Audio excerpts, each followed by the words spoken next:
Okay, this is worksheet number 4. This is a diagram of the endocrine system.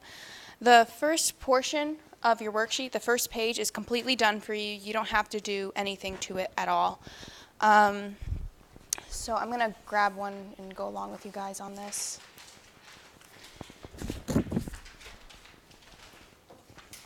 Okay. So this is the first hormone we're going to be learning about. This is ADH, also known as anti-diuretic hormone. Who knows what a diuretic is? Yeah. Yes, yeah. Yeah, it helps you urinate and get everything out. So anti in Latin means against. So anti-diuretic hormone, if it's against peeing, then you're going to retain. You're going to hold on to water. So that's what anti-diuretic hormone does. So with any endocrine reaction, you're going to have a trigger, and you are going to want to have a desired outcome. So the trigger to this would be elevated electrolyte concentration and decrease in blood volume or blood pressure. So why would we want to be retaining water with an increase in electrolyte concentration or a decreased blood pressure? Why would we want to be retaining? To maintain homeostasis. Okay. So yeah, that's a good. Do you actually? Okay. Yes. So we want to be neutralized, normal. So when the hypothalamus, and your hypothalamus is like your thermostat, okay? So your thermostat in your house, if you have, just say it gets really cold, okay, very low temperature, your thermostat's going to kick on and it's going to go up, okay? If you have a high temperature, your thermostat's going to shut off because it'll be like too hot, all done. Same thing with hormones. If you have a low amount of a certain hormone, your hypothalamus is going to kick on. It's going to say too cold, But if you have too much of a certain hormone, your hypothalamus will turn off. Say like too hot, too much hormone. Shut it off. So that way your temperature can be regulated, like homeostasis, right? So with ADH, your hypothalamus will sense an increase in electrolytes in your body and a decrease in blood volume. If you don't have blood volume, you don't have blood pressure. So your hypothalamus will then produce ADH, also known as vasopressin, as a nerve impulse. So you'll get this impulse from your hypothalamus, which is in your brain, which will then go to your posterior pituitary gland. When you fill out this worksheet, you're going to circle the gland it goes to, the side it goes to, and you're going to cross out or just ignore the other worksheet. Does that make sense? Okay, so it's going to go to the posterior pituitary gland. Posterior pituitary gland stores hormones. So it's going to store it there for a while, and then it's going to produce ADH and vasopressin. And this will go to your kidneys and also your, your blood vessels. Also the blood vessels in your kidneys too. So the final outcome that we want, so just our electrolytes are low, electrolytes are high, blood pressure is low. We want to change that. We want to maintain homeostasis. So we secrete ADH. And then ADH goes through this process and it goes to the kidneys. And the kidneys, it causes you to pee out your electrolytes. So you retain water, but because you're retaining water, you're losing more electrolytes. Does that make sense? Yeah. And then because your water that you're retaining will also dilute the electrolytes in your body because you have too much of it. You want to dilute it. Your body's too salty. You want to make it normal. And in your blood vessels, it'll increase blood pressure. So that is the outcome of ADH. Is that pretty well broken down? Okay. So this next one also is a posterior pituitary hormone. This one is oxytocin. Oh, something actually interesting about ADH. So with ADH, like when you go drinking and you have to go to the bathroom a lot, it's because alcohol stops ADH from working. So if ADH tells you hold on to your water and you drink alcohol and you start peeing, it's because ADH is not able to function. What is this? Yeah, it inhibits. That's a good, yeah. Alcohol inhibits ADH. So a good way that I think about this, ADH and oxytocin both go to the posterior pituitary gland. Everything else comes from the anterior pituitary. So the way I think about it is don't drink while you're pregnant, because ADH, I think of alcohol, and pregnancy, I think about oxytocin because that has to do with giving birth. So if you think don't drink while you're pregnant, ADH and oxytocin come from the posterior pituitary. Everything else is anterior. Does that make sense? It's just a kind of dumb memory hook, but hopefully it registers, right? Next one we have is oxytocin. Secondly, last thing, ADH is regulated by negative feedback. So that's that thermostat kicking in, right? Too much, thermostat turns off. Too little hormone, thermostat turns back on. ADH is a negative feedback.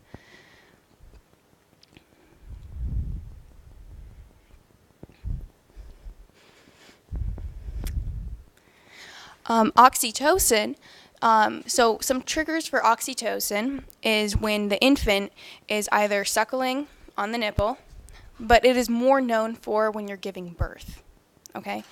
So actually, I'm going to pull up another one of these. I'm going to actually pull up the answer sheet. So oxytocin is a positive feedback loop. So instead of turning off when you have a lot of oxytocin, it will keep continuing to produce. And it is a positive feedback loop, as you can see. Right here. So the more oxytocin you have, the more you're going to produce of it until when? When does it stop?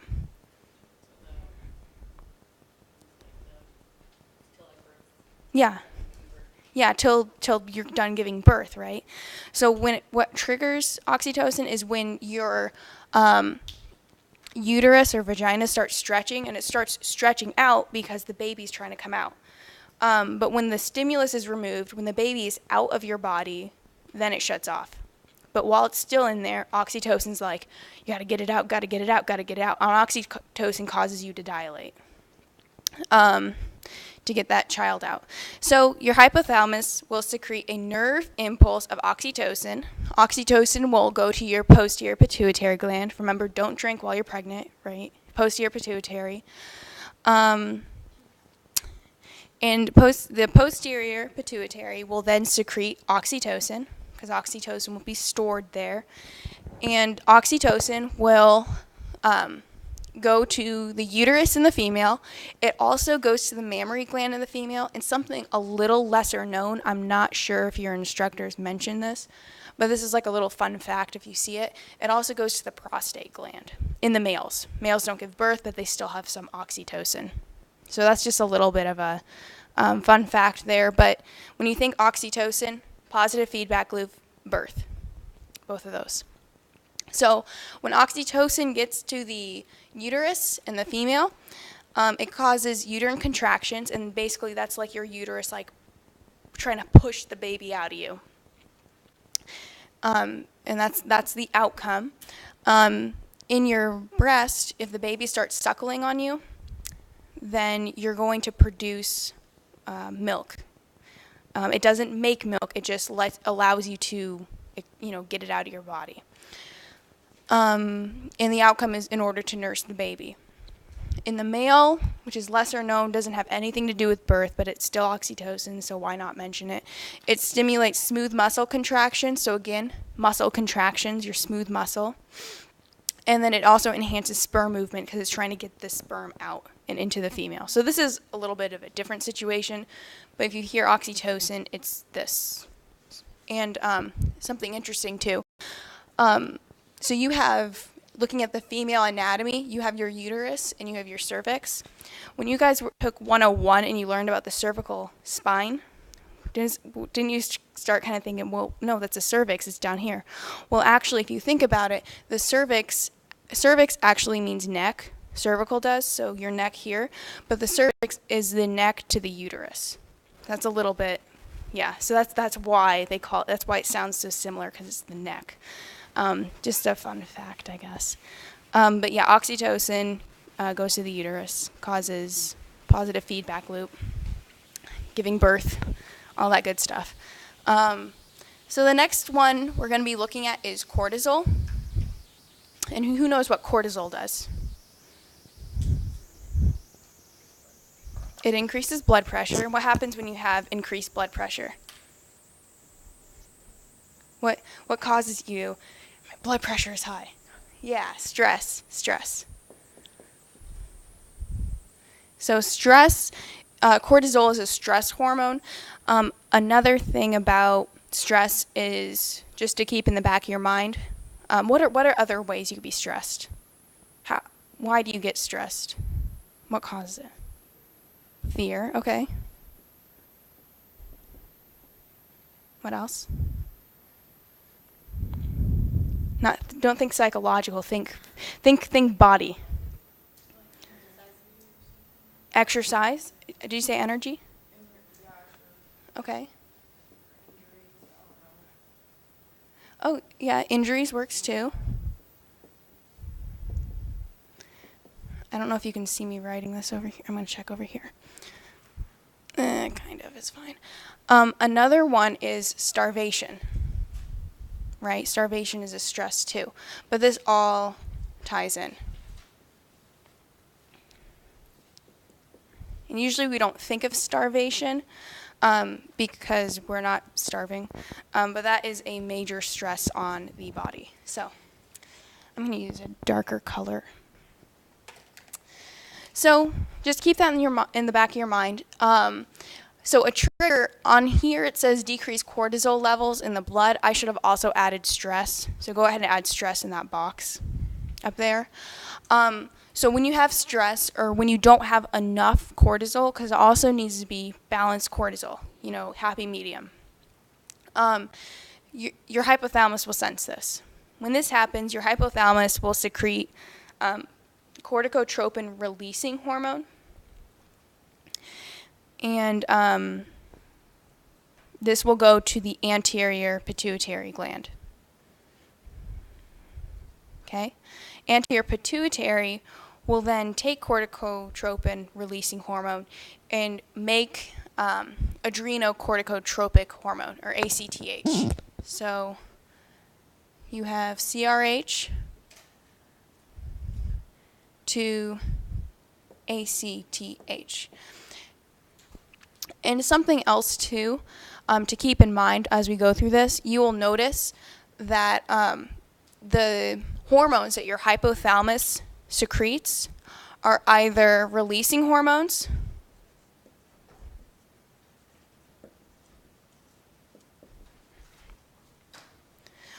or they're inhibiting hormone, right? Yeah, inhibiting hormone.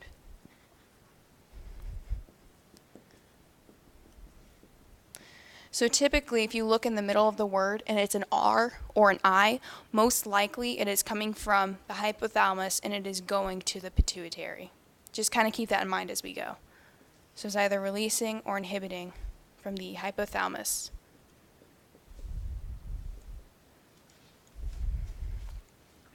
Just a thing, if you're like caught in a rut and you can't figure it out, just it's a little bit of a backup. So stress, hypothalamus secretes corticotropin releasing hormone. Corticotropin releasing hormone then goes to your anterior pituitary. Anterior pituitary gland will secrete adrenocorticotropic hormone. And from the word, I know it's up here, but from the word, where do you think that would sound like it's coming from? Where is it going to? Sorry. But the adrenal glands, right? So whenever you think of adrenal glands, you think, energy because you're stressed, right? Right? So it'll go to your adrenal cortex, which is the outside portion of your adrenal glands. And then your adrenal cortex, the outside portion, will secrete cortisol, and cortisol will go to the entire body because it's good to have a normal amount of cortisol. So some outcomes, final outcomes of cortisol, is glucose metabolism, the actual stress response, suppression of the immune system, and decreased inflammation. So we're going to pick these apart. So an outcome of cortisol is glucose metabolism. Why do we want glucose metabolism if we're stressed?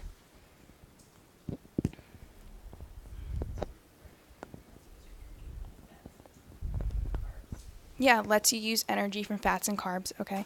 How do you use, when you think metabolism? Yeah, so break down.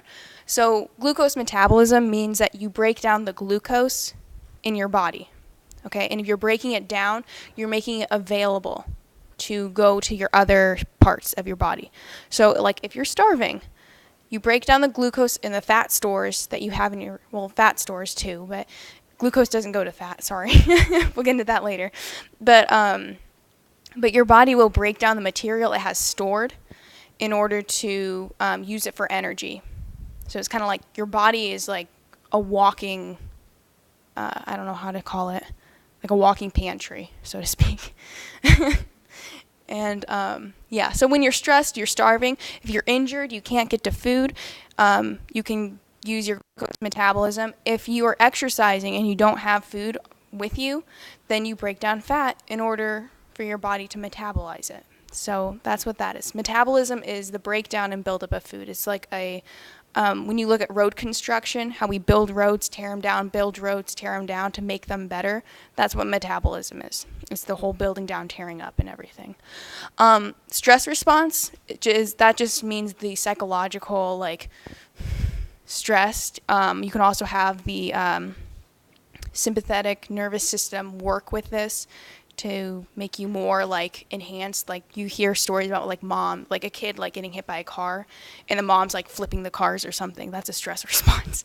Little Jurassic. Cortisol also suppresses the immune system and decreases inflammation. So this is another survival mechanism of cortisol, because back in the day when we were all roaming the earth, we had to kind of maintain ourselves. So if you were injured and you were unable to, get somewhere, you couldn't afford to get sick.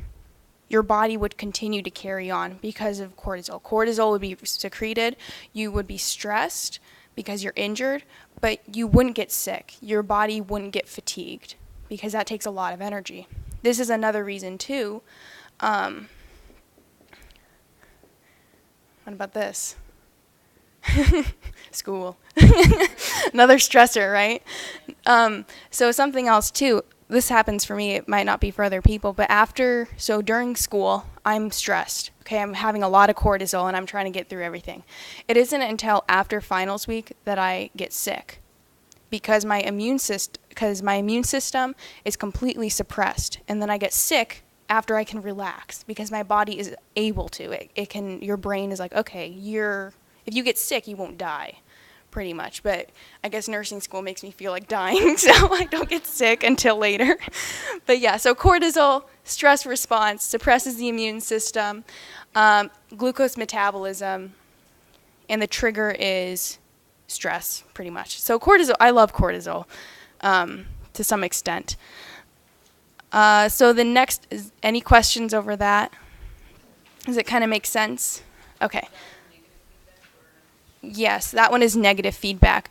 So if you have too much cortisol, you're going to, negative feedback. Oh, that's another thing too. So when you're stressed, so this is a good thing to think about with cortisol. If you do not want too much cortisol. What happens when you have too much? You start accumulating fat. Because if you're starving, you're not going to want to get rid of your fat. You're going to start storing it. This is why stress makes people gain weight, is because of cortisol. So that's another kind of cool thing, I guess. It's just, it makes you, I don't know how we got on that topic, but I guess school, right? I guess I should put like weight gain or something. But yeah, so cortisol just wants you to live pretty much, and school makes you feel like you're dying. So the next one is thyrotrope. We're going to go over the thyroid hormones now. Thyroid hormones are nice because they also help with metabolism, but they help with normal metabolism, not the type that we don't like. It gets triggered by puberty. Most hormones, so you know how teenagers like like a roller coaster, like up and down everywhere. It's because of puberty and because of their hormones. Probably also because of some of the kids at school, but we're just going to say puberty. We're going to deny that they have social problems. Okay, so the hypothalamus detects, oh, this child is going through puberty. And for females, it's because they have a whole surge of estrogen, and for males, it's because they have a surge of testosterone. So your hypothalamus senses this, and they're like, okay, well, we're going through puberty. So the hypothalamus will secrete thyrotropin-releasing hormone. So again, hypothalamus is secreting a releasing hormone.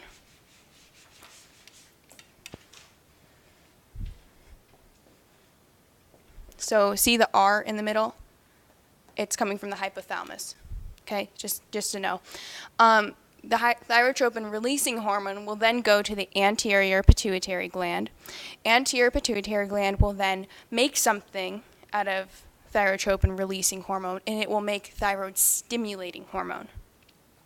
Thyroid-stimulating hormone will then go to your thyroid, which is a gland in your throat. I like to think about it like a bow tie or something. I don't know. Seeing high schoolers in bow ties, I don't know. I have two younger brothers, so I like to dress them up if they let me.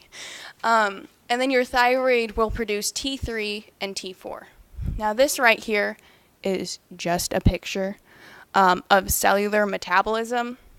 I couldn't really find a good representation of it, so I just decided to put this up here. You don't need to memorize this, it's just the picture. So this is what it looks like to metabolize in a cell. So if you see a picture of someone running, that's what that looks like for the cell. So overall though, thyroid hormone, okay, you're going through puberty. What happens to kids when they go through puberty besides the emotional roller coaster? They grow. Yes, they do. My brother was up to my chin. He hit puberty, and now he's like a beanstalk. I'm not kidding. So, yes, they grow. They grow out of their shoes, grow out of their clothes, all these things. So that's because of the thyroid hormone. It increases metabolic rate. So the building the roads, tearing them down, building the roads, tearing them down, metabolism, growing, making them bigger and everything, bigger and better, that's thyroid hormone. So, but it increases metabolism in the cells, and your cells make up your body, right? So think in those terms. It also increases the growth and oxygen usage in most cells. So cells depend on, so we like to eat like food, right? Our cells like to eat oxygen, and they like to eat glucose most of the time.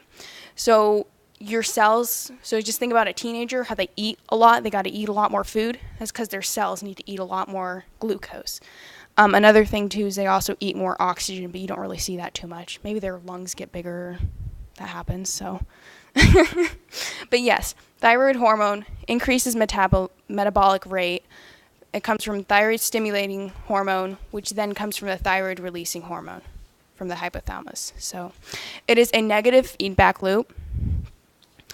So if you have too much thyroid hormone, your hypothalamus will turn off. If you have too little thyroid hormone, your hypothalamus will kick back on. The thing about thyroid is if you have, there's some diseases, I think that are in your PowerPoints or in your book, but there's something called Graves' disease, and then there's also something called like hyperthyroidism. So with hyperthyroidism, if you have an increase in metabolic rate, are you going to be sluggish and slow, or are you going to be hyperactive? What did? Yeah, you're going to be hyper. You're like, I got all this thyroid hormone in me. gotta move, right? But as you get older, your thyroid doesn't produce as efficiently, so that's why you get all kind of like old and slow, and you can't think straight, and you think the world is going crazy, but it's really you.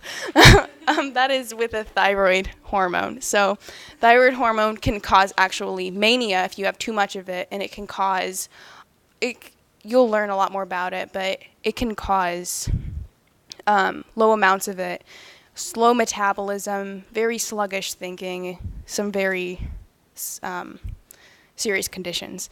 But if you have too much of it, you're like manic all the time. So that's that. Any questions on the thyroid? From my experience, I know instructors really like to talk about thyroid hormone, and that's because it basically controls most things in your body because it controls metabolism. So that's the big one. So in the other pages, we had one arrow. Now we have two. So this is with prolactin. Another trigger is puberty. And there are two ways to regulate prolactin. So when you think about prolactin, what about the word lactin? What does that make you think of? Right. And to lactate means to produce milk. I know that's kind of straightforward, but it's just for the sake of why not, right? Yeah, so this helps you with lactating, and it stops lactating. A fun fact, this is just for your information, or if you see it in your textbook, or if you're kind of confused about it. Prolactin releasing hormone is actually the same hormone as thyroid releasing hormone, but they just call it two separate things. So if you see like a question says, what is thyroid releasing hormone also called? Prolactin releasing hormone. It's just when this hormone is in your body, it's called thyroid releasing hormone, but when it's going to specifically to your breasts, it is called prolactin releasing hormone. So it's just location is why it's called something different. Another thing too with prolactin is prolactin inhibiting hormone is also called dopamine. So in your brain, it is the same hormone, okay? In your brain though, when it's located in your brain, it's called dopamine. When it's all over in your body, prolactin inhibiting hormone. So it's just called different things. A lot of the reasons why we have to memorize different versions of hormones, like different words and everything, is because different authors use different terms. So because of their ego, we have to suffer through memorizing multiple things. So that's why they're called two different things. Nothing else too wild about it. They're the same chemical structure and everything. They're just called two different things. So your hypothalamus will sense, puberty, right? Hypothalamus will either secrete prolactin inhibiting hormone or prolactin releasing hormone. Then yet again, if it has an R or an I in the middle, it is coming from the hypothalamus.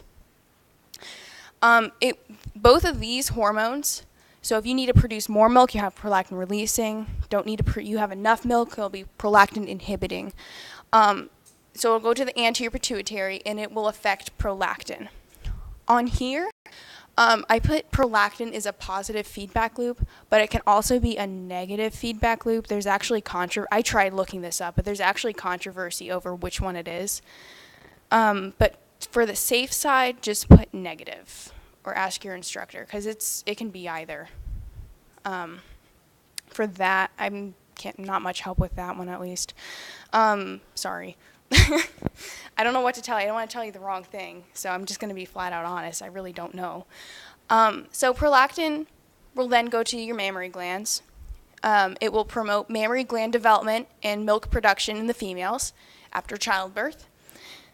And then in the males, it's a little bit of a fun fact, I guess, it decreases interstitial cell stimulating hormone. So, but it's mainly in the female. So if you get a question over milk production, you're going to think prolactin, because to lactate means to produce milk. Another one that also helps with that is oxytocin, like we said earlier, but prolactin is most likely the more right answer, is what they're looking for. Oxytocin is more well known for giving birth.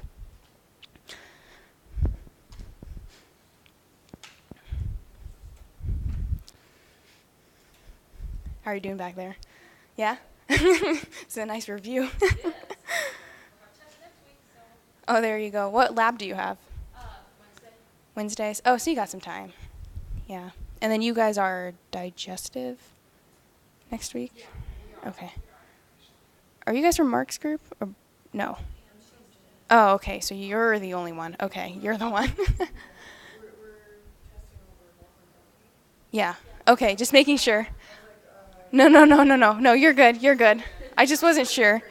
Oh, I've had you in SI before, so I'm like trying to so I keep getting because I think I taught 101 when you were in 101. So I keep thinking, I'm like, what are you doing here? Nope. Back for more. Alrighty-o. So yeah, prolactin, lactate. Another hormone that produces, or another thing that has two of them, again, so now we're going into two, is growth hormone. This is also triggered by puberty, right? This is why we outgrow our shoes. A really good thing to know is that they have the same instructors, author, ego, whatever. For some reason, we need to know these two different words. But growth hormone, inhibiting hormone, is also called somatostatin, and growth hormone is called somatotropin hormone. So whenever you see the word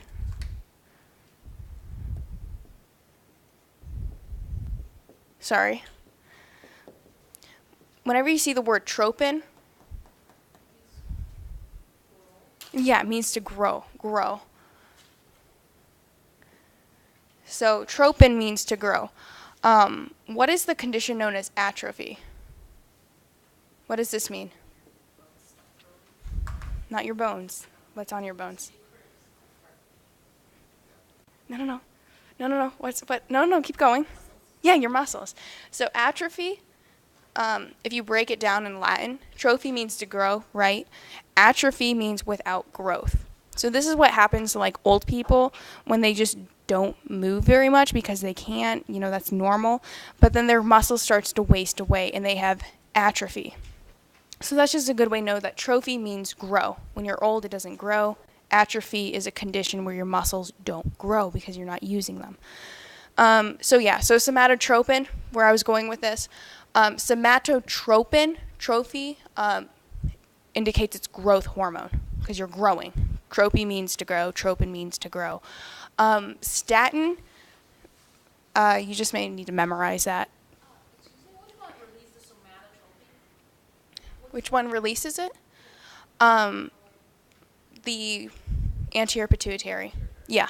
Because same thing with the growth hormone, right? Yeah, same thing as growth hormone. Mm-hmm. Yep. So that is that. So your hypothalamus will be like, oh, you're going through puberty. It is time to grow.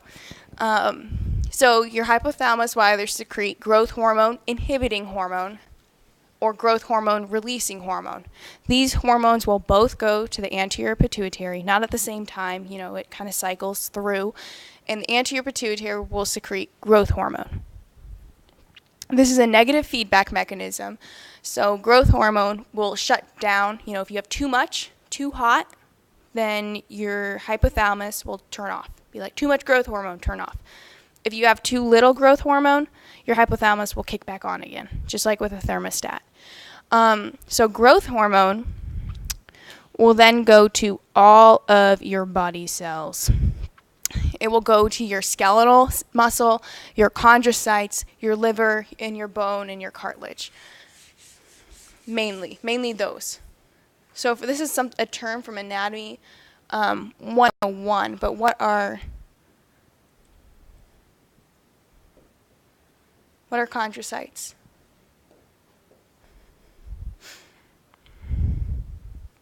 What does site mean? Site means cell, okay.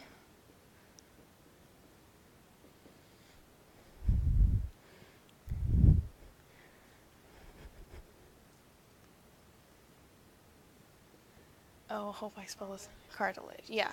So, yeah, I know. So chondrocytes are cartilage cells, right? And so this is something most people forget about. Growth hormone, if you don't have cartilage, your bone won't grow, right? When you learn in 101 that you had a certain cartilage I don't know, cartilage design, bone could then grow on it. So if you think about it in terms of a house, cartilage is like the wooden beams of a house that support it, and the bone is like the bricks that you put on the house. If you don't have the beams, you're not going to have the bricks.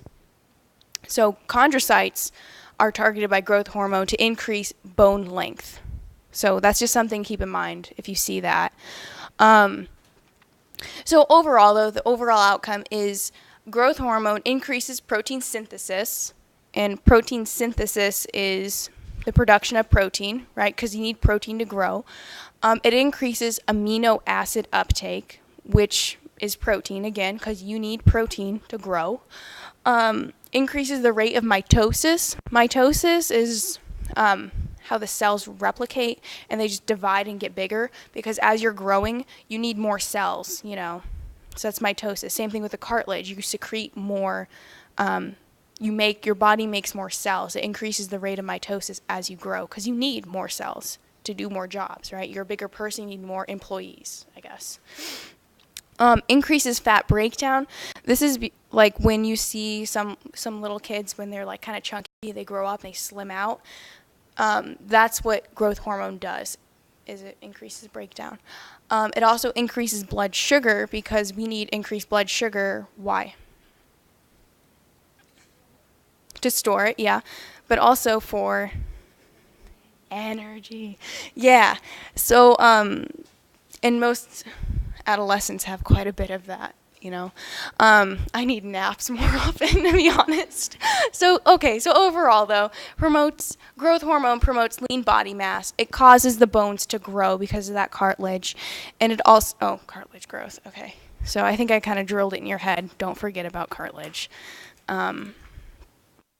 Overall, muscle growth, bone growth, all that good stuff. This next portion goes over sex cells. We can hit on this. We're gonna hit on this basic one first, and the other stuff you won't have to worry, because I made 2 other worksheets with the male and female separately. You don't have to know that in depth until the reproductive system, so I think I'll just skip over those for now. We'll get back to those when we get back to those. Endocrine system is quite enough. I don't want to. That will blow your mind, in the best way possible, right? I don't think that's a good way for your mind to go, but all right. So male puberty is a trigger. So on this side you have the male, on this side you have the female, but it's the same. It's all coming from gonadotropin releasing hormone.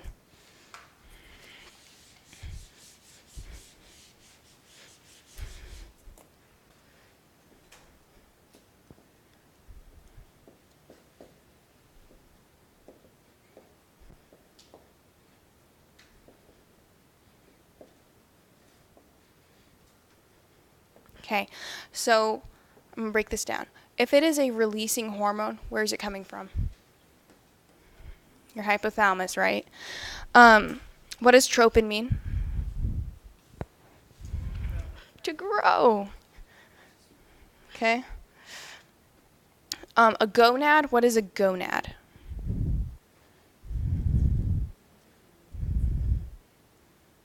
Yeah, it's your sex organs. So gonadotropin releasing hormone is released by the hypothalamus, and it increases the growth of your sex organs. So that's why it's triggered by puberty, right? Everything is growing now. So gonadotropin releasing hormone, GN,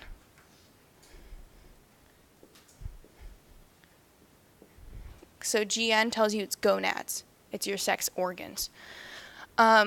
This will go to your anterior pituitary gland, and it can take one of these paths. Are you guys writing everything done? Okay. In the male, so it'll go to the anterior pituitary gland. Your anterior pituitary gland will secrete both luteinizing hormone, will secrete both follicle stimulating hormone and interstitial cell stimulating hormone. So let's go anterior pituitary gland, follicle stimulating hormone, and interstitial cell hormone. Something else too, I was going back to how authors had egos and they wanted to call something because that's their opinion, or maybe they have scientific evidence, I don't know. Anyway, but for some reason, and you'll know why this doesn't make sense when you go into the reproductive system, but for some reason they also call it luteinizing hormone in the male. So it's called both. It depends on what your instructor uses, but I know that the book uses both terms. So it's just something to keep in mind. So your gonadotropin releasing hormone will go to your anterior pituitary gland. Your anterior pituitary gland will secrete follicle stimulating hormone or interstitial cell stimulating hormone or luteinizing hormone in the male. That's a male. Okay. So we're just going to take a look at follicle stimulating hormone. Oh, and the target organ is the testes and the ovaries in both situations because gonads, right? Sex organs. So we're going to look at follicle stimulating hormone. What is a follicle? Okay, it's a sperm. Because follicle, in the male, follicle means sperm.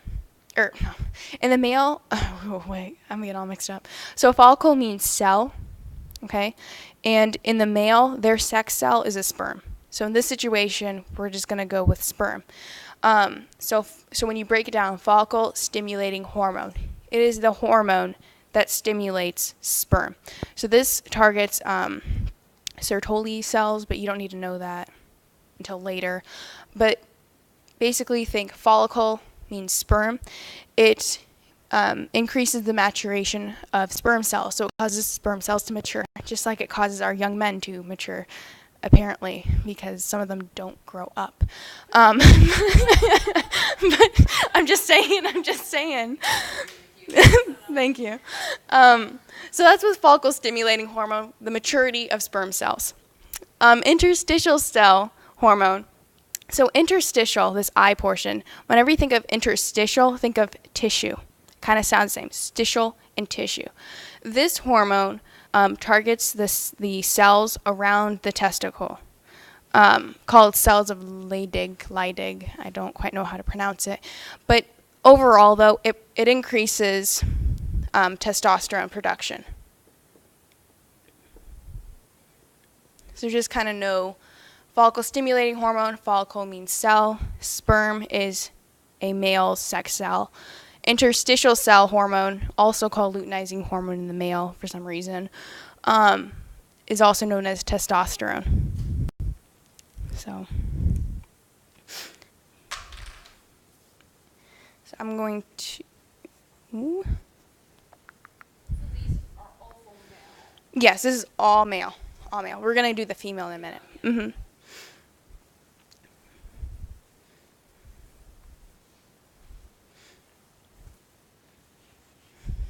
You guys good? All right.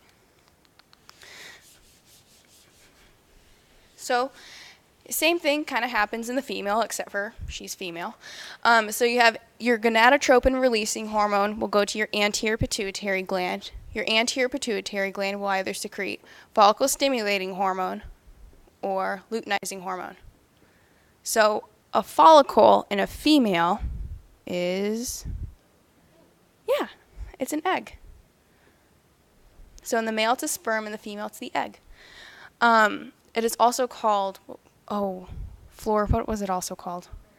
Ovarian follicle. Oh, there you go. They're also called ovarian follicles. So that should be pretty straightforward. So just think follicle, sex cell.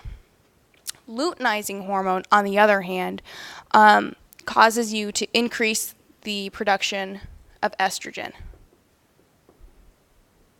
So in the male, luteinizing hormone or interstitial cell stimulating hormone cause you to increase testosterone. In the female, it's estrogen. So one of them, follicle stimulating hormone, works on the egg, and one of them increases testosterone or estrogen, one of those sex hormones. Makes sense? So it's just a little bit more broken down, hopefully. But And this is in the female. So, well, that's good. That's good. It's making sense. So, and you guys can rewatch this too because I'm recording it. It is recording. So,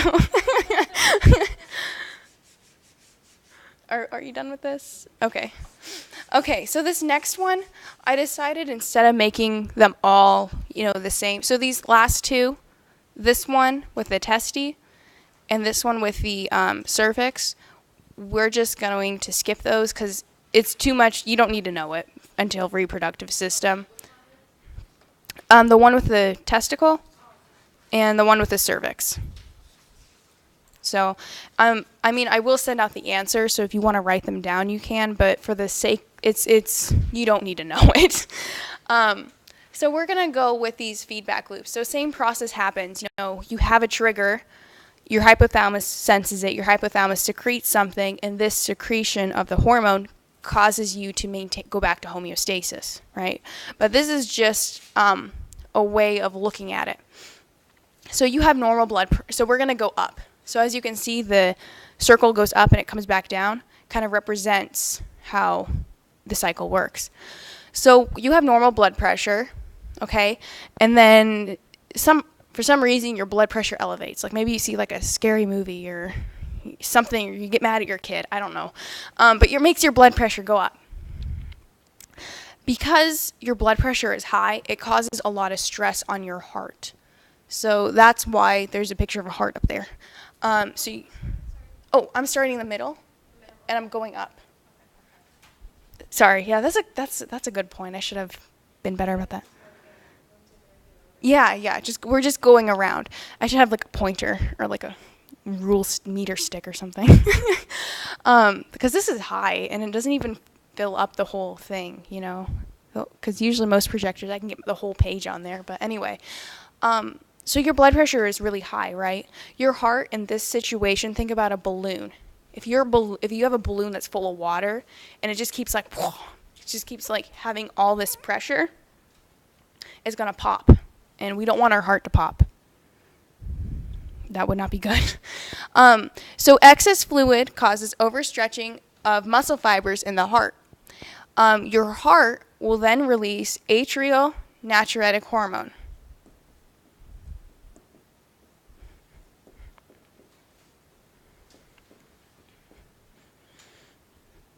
So the atria portion of it, when you look at a heart, atrial means the top portions of the heart. That's where the hormone is secreted from. It's from your atria, right? Natriuretic, is anyone in chemistry? You are? What is Na plus? Sodium. Yeah, no, potassium. No, you were close. You were close. Potassium is K plus. But no, you're fine. This isn't chemistry. So Na plus is sodium. And this will make sense later on. Actually, I'll just explain it now. So basically, your atrial natriuretic hormone will increase the excretion of sodium in the urine. So it'll cause you to pee out salt. And this is because salt follows water. If you pee out a lot of salt, then all of your water is going to go, your water's going to go out too. And if you're getting rid of your salt and you're getting rid of your water, your heart won't explode. It'll be like, oh, this is nice. I can beat normally now, so that's why atrial natriuretic hormone, Na+, just think about the sodium. It's a hormone released by your heart to get rid of sodium. Because when you get rid of sodium, you get rid of water. And when you get rid of water, blood pressure goes down. No water, no blood pressure. How about potassium? How can they get rid of potassium? How does the body get rid of... Yeah, no, I got it. We will... I think it's actually... They get rid of potassium, but they hold the sodium. We'll get into that when we get here. Yeah. This is the renin system you were talking about. Yeah. But for this one, you're just usually water. So your question was over, what about potassium? Water doesn't follow potassium out of the body, it only follows salt. So your body doesn't need to get rid of potassium, it just needs to get rid of the sodium. But if if it's too much of that, then you have an imbalance, and then you have a lot of other problems. But yeah, so just for the sake of this, normal blood pressure, if it goes up, your heart will secrete atrial natriuretic peptide hormone, or just hormone, and it will cause you to get rid of your sodium. You get rid of your sodium, you get rid of your water, you get rid of that extra blood pressure. And you don't pop. So, does that make sense? Okay. I'm sorry if it feels like I'm drilling it in your brain, but, shoot, I gotta scroll down a little bit more. Okay, so now I'm gonna be starting over here and working my way down and around, because now blood pressure is gonna drop, and now blood pressure is gonna go back up again. That's kind of how it goes. So your blood pressure drops. So just say you're like super dehydrated. Okay, you haven't drank for days and you're in the desert. A decrease in blood pressure is detected, a decrease in blood pressure is detected by the juxtaglomerular apparatus. You don't need to know this word too much. I just put it in there because that's actually how it happens. But basically, the juxtaglomerular apparatus is, so this is your kidney cell. It's called a nephron. And this portion is kind of enlarged right here. This Pac-Man here, that's where he is right there. And your juxtaglomerular cells are just right here, right along that blood vessel. So they're on the blood, they're cells on the blood vessel. And that's what senses like, oh, we don't have enough water in our system. And that's pretty dangerous because you have to maintain, your fluid and electrolyte balance. And you'll learn about this more as you go into the urinary system. But this will then cause the release of renin. We'll get into this next chart after we're done with all this. But the release of renin will stimulate the renin-angiotensin system to retain water, right? Because we're dehydrated, we want to hold on to water. It will also cause sodium retention because where sodium goes, salt follows. Or where sodium goes, water follows. So we hold on to sodium, then we hold on to water. And then it will also cause vasoconstriction because if we're dehydrated, okay, our blood pressure needs to keep going. So we vasoconstrict, which means our vessels get smaller to increase. So we'll get to that. But overall, this causes blood pressure increase. Okay. This right here, renin-angiotensin system, we're going to run through it really fast.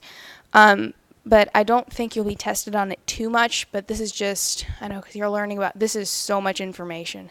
You guys are troopers. I'm not kidding. So, your renin-angiotensin system, this little chart. Huh? Oh. Yeah. Think about like tension. Renin-angiotensin system. Damn it, I have to pee. No, I'm kidding. I have to hold on to my stuff. Never mind. So you have angiotensinogen. That's how it starts out. And so whenever you see the word gen at the end of a word, think of the word Genesis. What in Genesis means beginning, like in the Bible. Book of Genesis is like the beginning. So this hormone is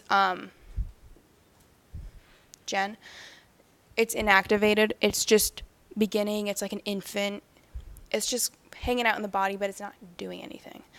Renin then, which is secreted by your kidney, will then touch or make contact with angiotensinogen and say, hey, what are you doing? You're just floating around here. Make yourself useful. So angiotensinogen will then turn into angiotensin 1. Angiotensin 1, though, causes like vasoconstriction, but it still doesn't do enough. If you're severely dehydrated, if you don't have water, and if your blood pressure drops, angiotensin 1 isn't going to do it for you. So then your body secretes ACE enzyme. And this is like on the side. I don't think you need to memorize that. But ACE enzyme will then touch angiotensin 1 and say, what are you doing? Make yourself useful. Angiotensin 1 will then turn into angiotensin 2. And angiotensin 2, or 2, gets stuff done. This is, so if we are, I'm going to erase this really fast. Did you guys, I can erase it? I'm looking at pens, so it's like, yeah, you can erase it. It's like, no, I can't. I'm sorry. Okay, so that's how the process happens up here. You know, you see renin touches angiotensinogen. Angiotensinogen turns into 1. ACE enzyme touches 1. 1 turns into 2. Now we're going to see what the angiotensin system actually does.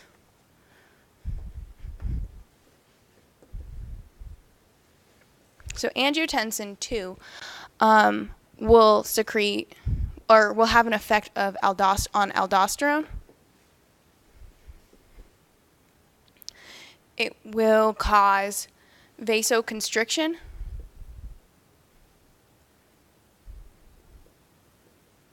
And it will cause the release of antidiuretic hormone. It's coming back. So let's start with vasoconstriction, okay? So these are already kidney, right? They have been kidney. Yes. These, all these hormones will go to the cell of the kidney, the nephron. So with vasoconstriction, okay, so our problem is that we're Oh, do you need some? I have some. Oh, okay. Yeah. Okay, cool. Yeah. No, you're fine. So when you're dehydrated, you don't have any fluid. If you don't have any fluid, you don't have any blood pressure. This is a problem because if we don't have blood pressure, nothing is circulating in our body. We need our heart to pump everything around. So our veins, in order to compensate for this, they vasoconstrict.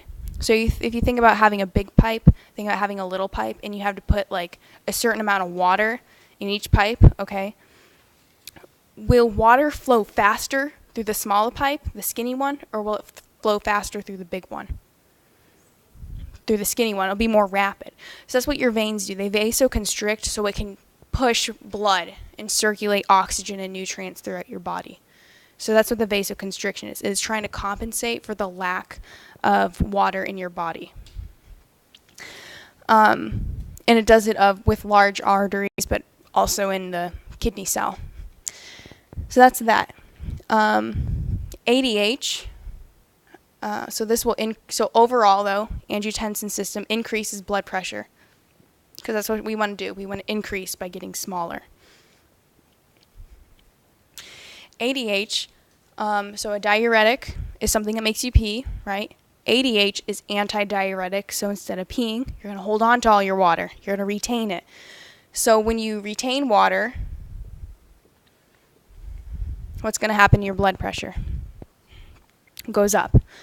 So more water, more blood pressure. Which is good, right? Because we're dehydrated. We want to hold on to all that. The last one that we deal with is aldosterone. I think this is where you were talking about with potassium. So with aldosterone, it causes you to retain sodium. So this up arrow indicates that you're retaining it because water follows salt, right? So if you hold on to your sodium, you're going to hold on to your salt. So aldosterone causes you to hold on to sodium, which then causes you to hold on to water. But then aldosterone makes you get rid of potassium. I don't quite know why in this situation you want to get rid of potassium, but just think about in terms aldosterone is the only thing you think with potassium, and with potassium you want to get rid of it. So usually I think aldosterone, no more bananas. Don't give me any bananas. I don't want bananas in my body. So it's kind of dumb, but no more bananas. So aldosterone, and overall, besides this potassium factor, this will increase blood pressure. So all of these, so you can see why the renin-angiotensin system is so important because we want to have our blood pressure up. Make sense? A lot of information. I know. Yeah.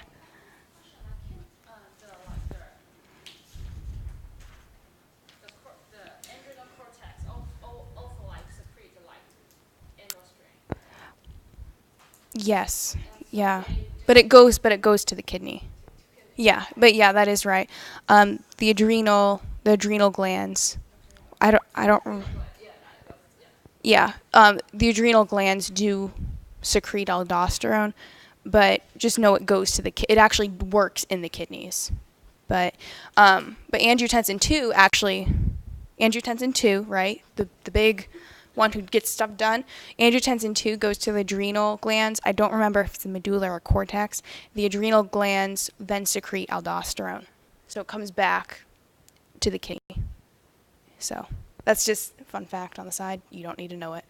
But yes, does that have with your potassium question? Okay. Good. Okay, so we have 2 more pages. Right now it's 11:30, so just letting you know, keep a track of time. So I'm going to erase this, all right? The next one we have deals with, this is a fun one, deals with blood glucose. So, I don't need to do this. Okay, so just say you have a scrumptious little cupcake or something, and your blood glucose spikes, which means your blood glucose shoots up. You know, you're hyper, you're all over the place, right? But that's kind of bad. So too much sugar in the blood causes the beta cells, and I'm going here. I'm going to the cupcake. I'm going up again. Too much sugar in your blood is bad, okay? We want to get that sugar out of your blood. Your blood is priority and there's too much. So your pancreas secretes insulin. Insulin then in your goes to 2 places. It goes to your body and it goes to your liver. So a little quick lesson on insulin. Okay, so what's something we like to do as people? Yes, we like to eat, especially sugar. Shame on us, we were naughty. But anyway, as I take these apart. So your cell also likes to eat sugar. That's why we like sugar. So this is your cell, okay? And this is, let's make glucose red. So this is all your glucose in your blood. Actually, let's make glucose green because they sound. Okay, so this is in your blood. This is just a body cell. So this is your bloodstream.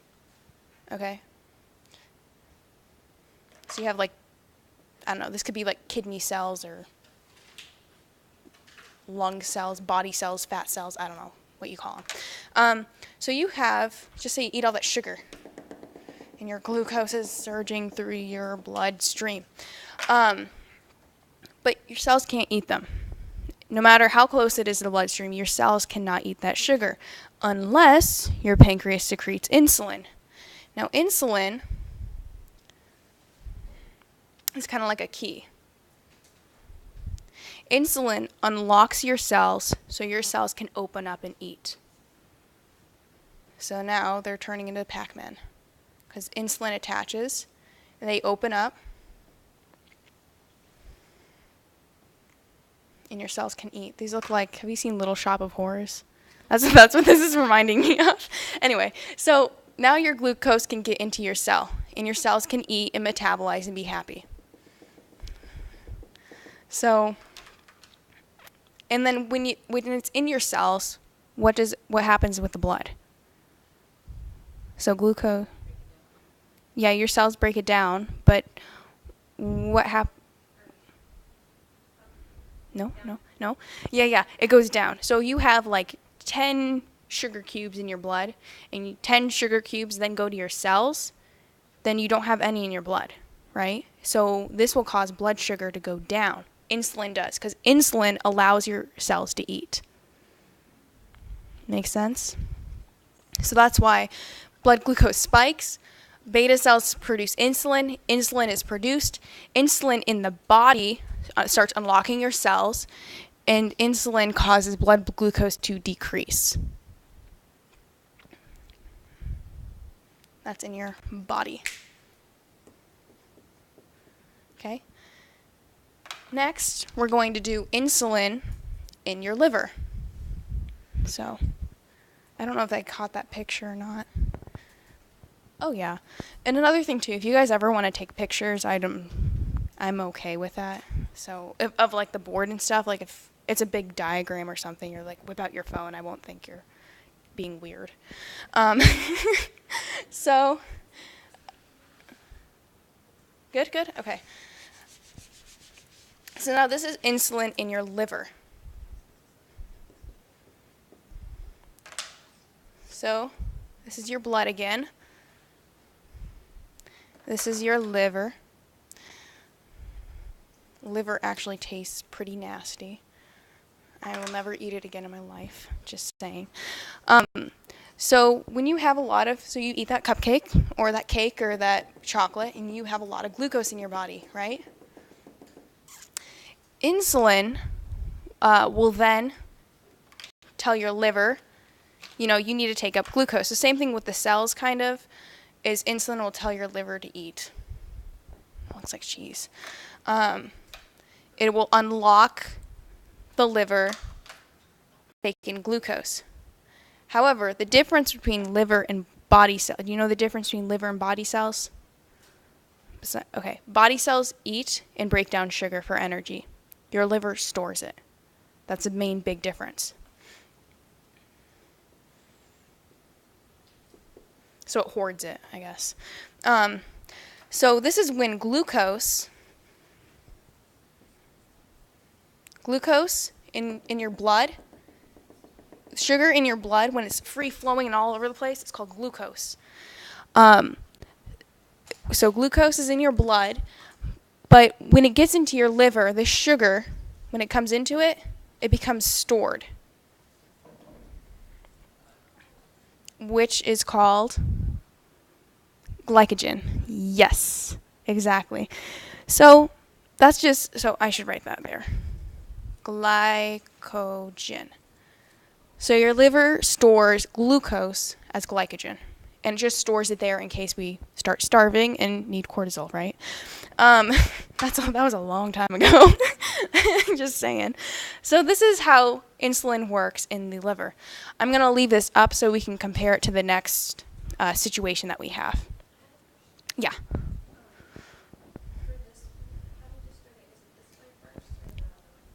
This way? Yeah. See, because I'm kind of cheesy, because it always starts with the stimulus, because that's the stimulus, it causes something. But I'm kind of like cheesy, so I'm like, this blood glucose drops, so it goes down. Yeah. Insulin. For insulin, in your body cells, insulin causes your cells to metabolize. But in your liver, insulin causes it to store. Two different things. Just a little fact. So now we're going to go to, just say you've been starving and you're really cranky. But no. Your blood glucose drops. So in this situation,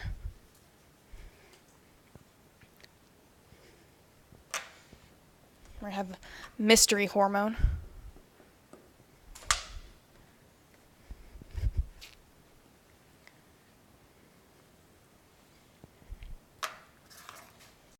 You have very little glucose and you feel like crap. So too little sugar in the blood causes alpha cells, so there are beta cells for insulin, but it causes alpha cells in the pancreas to secrete glucagon. So your alpha cells will secrete glucagon. Yeah. So glucagon, which is a hormone. Let's try your liver here. Oh dear. So glucagon will then, so insulin works kind of like a key. Glucagon, I like to think of it kind of like a chisel or something. I don't know how to say it. You know, like when people go mining, they're like, right? So in your liver, normally, okay, this is very, very, very normal to have glycogen in your liver, right? Glycogen. Stored glucose is glycogen. But just say you're starving, okay? Glucagon will come in and start chiseling away at that glycogen. And glucagon will cause you to convert glycogen into glucose again, so your body can eat, right? Because your cells need to eat. So glucagon so in the sentence, the liver breaks, so glucagon causes the liver to break down stored glycogen and release glucose into the bloodstream. So it's breaking it down. This will cause, so when it leaves the liver and goes into the blood, this will cause blood glucose to go up. Okay? So that's kind of how it regulates it. Those are the two situations. Sound good? Okay, I'm going to erase this.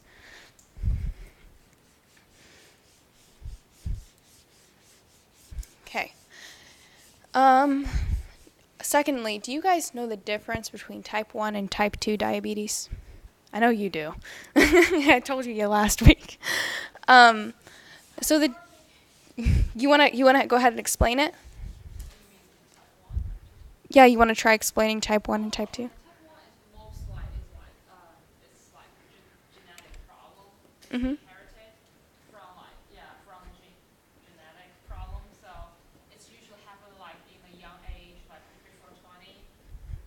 And like type 2 is not. Type 2 most people have like that like Mm-hmm. kind of like Their habits? heavy, they're like Yeah.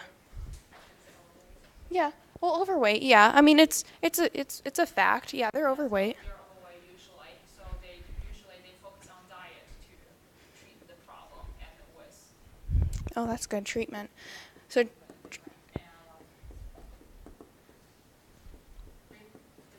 have different problems, so they cause different. and what's the treatment for type 1? Type 1 is like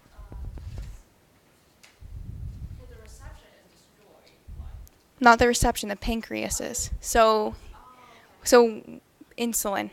Insulin is treated. Yeah.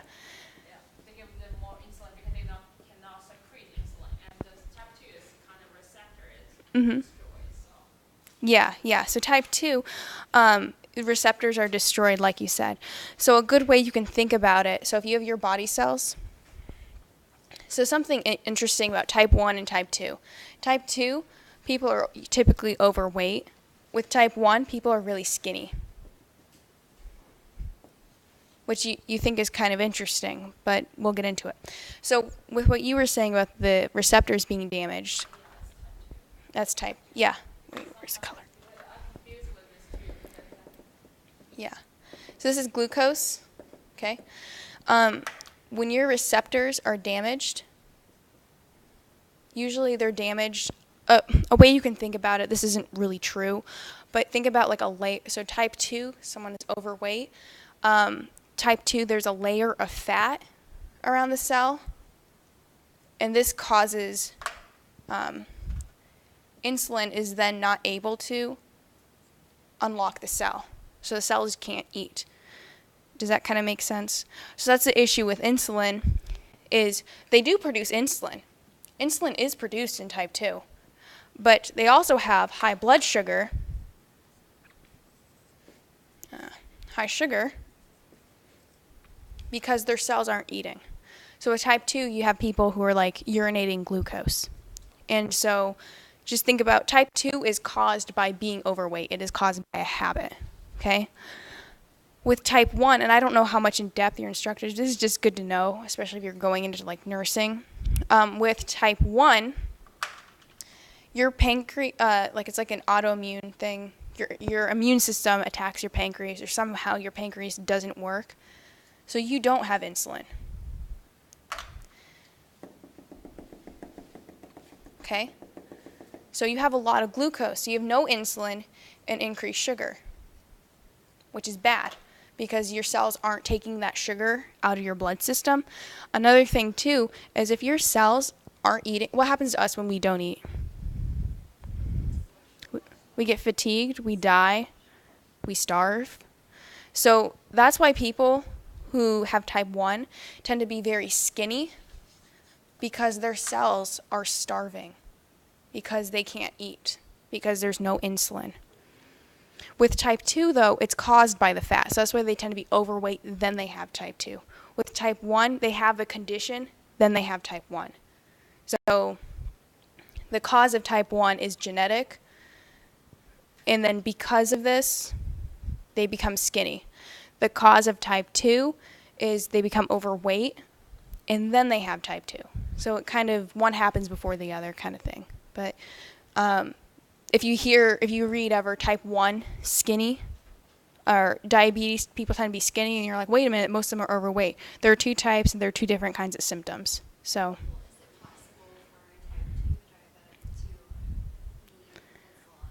Yeah, there are exceptions to the rule, as with everything, but this is like the black and white. Yeah. But yeah, that is true. People with type 2 can take medications that decrease their blood sugar, but they can also, in extreme cases, take insulin.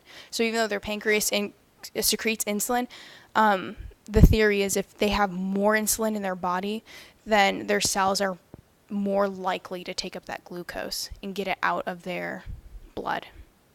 So, but yeah, there are exceptions.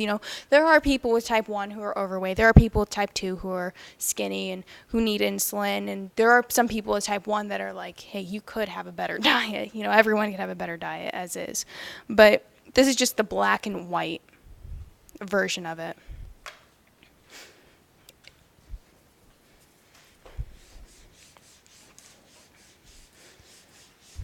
Okay. So this last one will then go over calcium in the body. So overall, when we've gone through hormones, we've learned that your blood is your top priority. Your blood needs to be in homeostasis. Your body will sacrifice other parts of your body just for your blood. So, because your blood connects everything, right? Connective tissue. So we're going to look at calcium. This is the last one. Thank you for bearing with me. We're going to start with normal calcium levels, and we're going to go when it gets too high, and we're going to have to come back down, because that's what we want it to do. We want it to be normal. So blood calcium elevates. Just say you drink a whole gallon of milk. I love milk. Oh, I love it.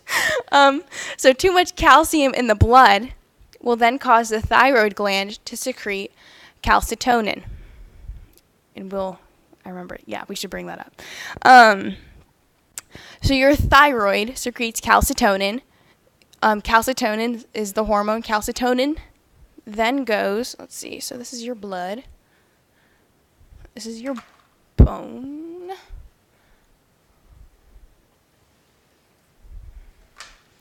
This is calcium.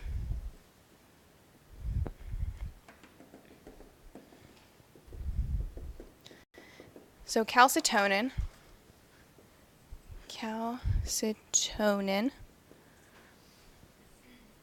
will then go into your blood, and calcitonin will tell your calcium, hey, get out of here, go into the bone.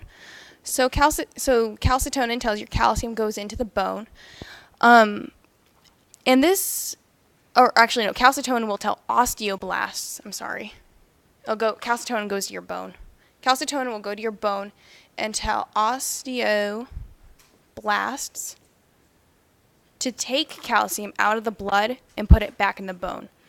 So osteoblasts, osteo means bone, and blast means to build.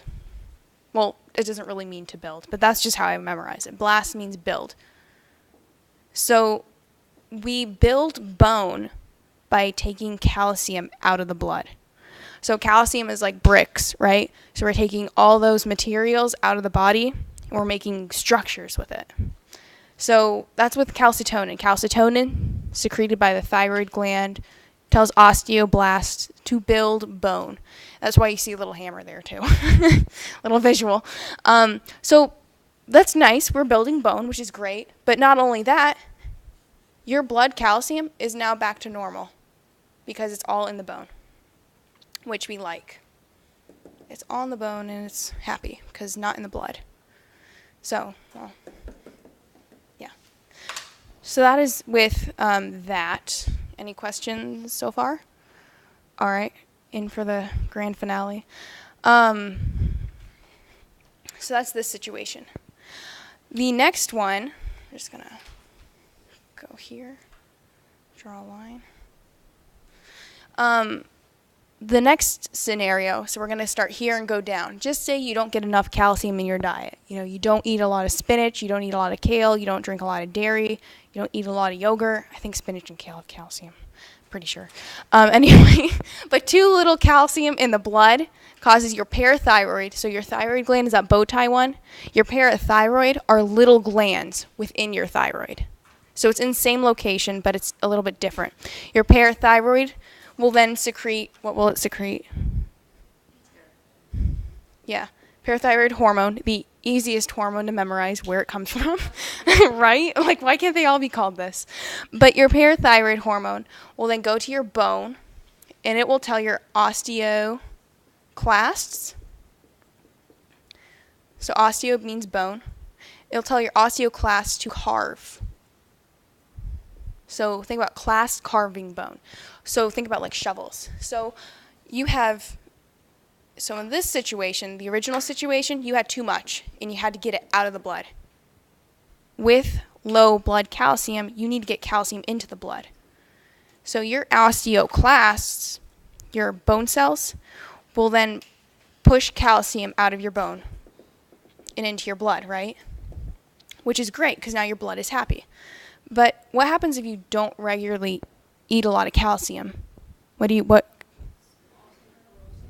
is brittle bones and osteoporosis, both of those, yes. So because you lose all of that, you can start getting like pores, which isn't good. But the thing is, your body will sacrifice any part of the body just for the blood. So just kind of keep that in mind. So because of this, you know, we're just going to be looking on the bright side, right? Parathyroid hormone goes to your bone. Your bone, it'll tell your osteoclast to carve calcium out of your bone. It will come out of your bone, and your blood calcium level will go up, and it's happy. So, quick thing, though.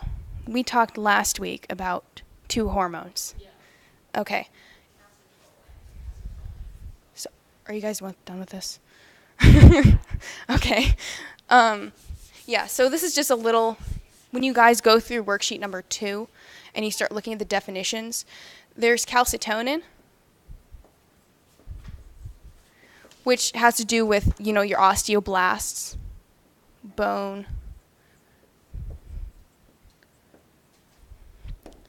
And then there's calcitriol. And calcitriol, what does that do? Do you remember? Okay. Yeah, vitamin D. So this is something you might get tripped up on a little bit. So why do we need vitamin D? Yeah, helps. Yeah. Okay, makes bones stronger. That's true. But the process of it is when you eat vitamin D, so this is your lovely intestines. So just say you have some calcium, okay? If you don't have vitamin D, you can't absorb that calcium. You'll just poop it out. But if you have vitamin D, then your blood can absorb calcium from your intestines and make, what did you say? And make your bones stronger, because when it puts it in the blood, it can then go to the bones. Does that make sense? So I know they both sound the same, but no, calcitriol comes from the kidney, right? Yeah.